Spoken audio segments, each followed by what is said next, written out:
The Smith County judge rejected a plea deal today for a former teacher. It's a former substitute teacher for Tyler ISD charged with injury to a disabled child. KLTV7's JD Conti has more on why the judge dismissed the agreement and what could happen next. Judge Austin Reeve Jackson rejected a plea deal that would have given Joaquin Castro-Lacayo 8 years of probation.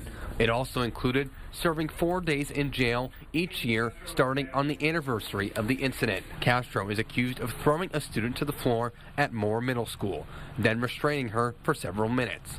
Jackson expressed concern over several facts of the case.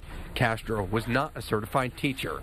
Certification is not required to be a substitute teacher in Texas. This was maybe somebody that was a little unprepared in the classroom and had a momentary lapse. According to the arrest affidavit, the incident is on video, but attorneys for both sides expressed concern for the difficult facts of the case. Are trained to restrain,